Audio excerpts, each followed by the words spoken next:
Have you ever caught yourself thinking of something horrible that has happened to you? Maybe someone beat you, maybe someone abused you, maybe someone violated you, maybe someone judged you, maybe someone did something that was just so horrible to you, and you thought, oh my God, I did not deserve that. I remember when my friend lost her daughter, I thought she did not deserve that. When I was in a toxic relationship, when I think of all the pain that I went through, I think I did not deserve that.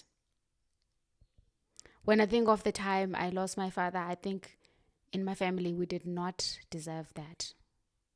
When I think of someone whose parent walked away, I think they did not deserve that. But how often do we sit and look at all the things that we have, the blessings, the good things, and think, I did not deserve that, so I'm grateful. What did I do to deserve my heart beating right now? What did I do to deserve my voice to express myself? What did I do to deserve my breath to be alive right now? Those are the blessings that come from God that I'm so grateful for. So today I want to encourage you to just think of maybe one thing or two things that just happened to you just because of your pure luck, and realize how blessed you are for those and be grateful for those. When I think about being a mother, I did not earn the right to be a mother to my kids. And I'm not saying this to say that I deserve bad things. I don't deserve bad things. But there are also amazing, good, beautiful things that I have that I did not earn, that I need to just pause for a second and appreciate them. What are the odds that I was born in this beautiful, vibrant country, South Africa, that is not perfect, but that I love to live in, as opposed to maybe living in a country that has war right now?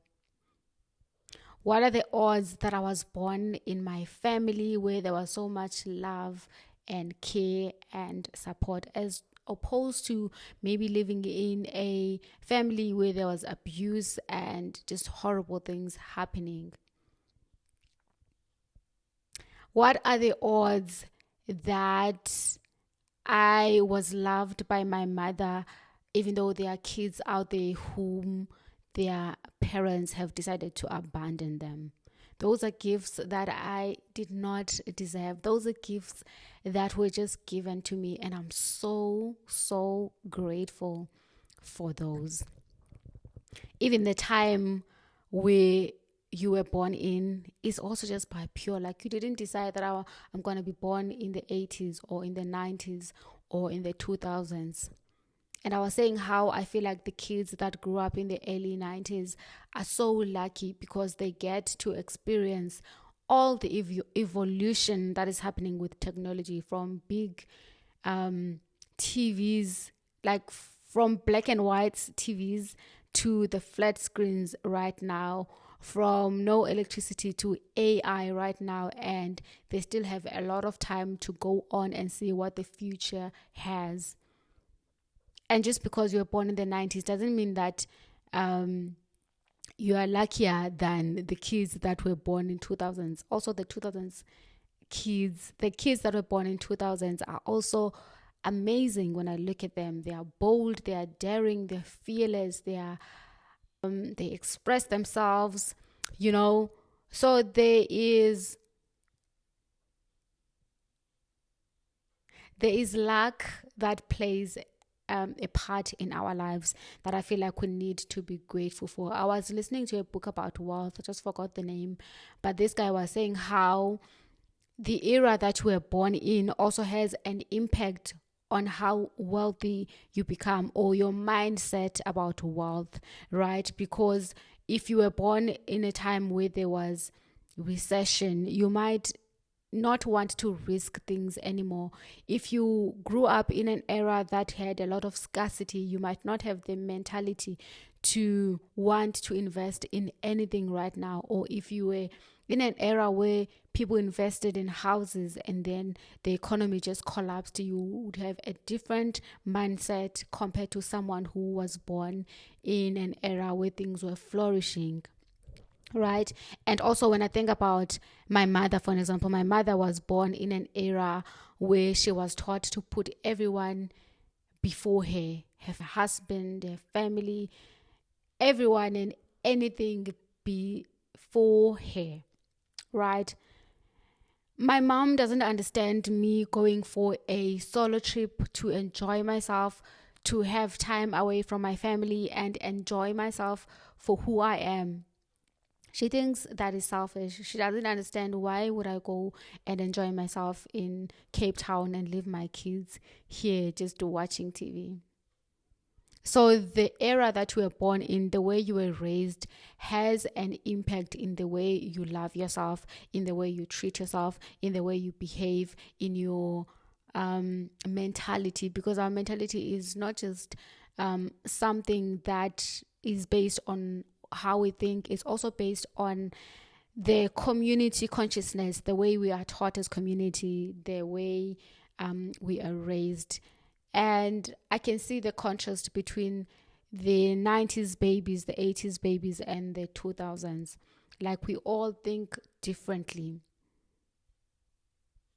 So I would like to encourage you today to think of something that you did not earn, that you can never buy, that you were blessed with. You can start with the beating of your heart. You can start with your breath. You can start with maybe your voice, being able to express yourself, being able to hear what I'm saying, being able to see this video. Think of the things that you can be grateful for, that you definitely did not buy, that you cannot buy, that you did not earn. Because sometimes we are taught that you need to work hard to be successful. You need to this to earn this. But there are things that you get for the sake of getting them. You don't have to do anything to get them. And the only thing that you can do is just to be grateful and say, thank you. Thank God. Thank you, my Creator, for giving me all of this. Thank you for grace, for me, for forgiveness, for love, for abundance, for all the things that you have that you can never, ever, ever. Being able to be a mother to my kids is something that I know that there are people out there who are praying, who are fasting, who are spending a lot of money going through IVF, trying to find a way to have kids. And I was so blessed to just have kids. And I feel like sometimes we forget about the things that we have. We focus so much on things that we don't have or things that we wish we had. When I lost my father, it could have been easy for me to focus on that and forget that his brother stepped in to stay with me when I was looking for a job and took care of me. It's easy to think of the things that you did not have and forget about the things and the people that stepped up and stepped in to try and fill those voids for you. So take a moment to think about those and appreciate those people and know how lucky you are that there are people who choose to love you. When I think about my varsity, for example, I did not want to go to that university, but because I went there, I met one of my best friends. What are the odds that I would meet someone who's going to love me, who's going to support me, who's going to protect me, who's going to be there for me all these years later in a place that I did not even want to go to? Even when I think about a company that I worked for about 8 months that I do not love, I'd love to remove that company from my CV. But in that company, what I forget to appreciate is that I met one of my good friends as well, a lady that I go for hikes with, I go for runs with, that is supportive, that is loving, that is caring, that is beautiful, that is an amazing part of my life. So today, let's be grateful for those things. And then the intention for me for the day is to just relax, to take it easy, and allow myself to rest. It is a Sunday, so I'm not going to do anything. I'm going to allow myself to rest. And what an honor that I'm able to just relax and rest without having to worry about anything, without having to worry about doing anything, just being, because I am a human being. Okay, thank you so much for your energy, for your time, for being with me, and for walking in this journey with me. So I look forward to what I'll be talking about tomorrow, and have a day as beautiful as you are. Until tomorrow, goodbye.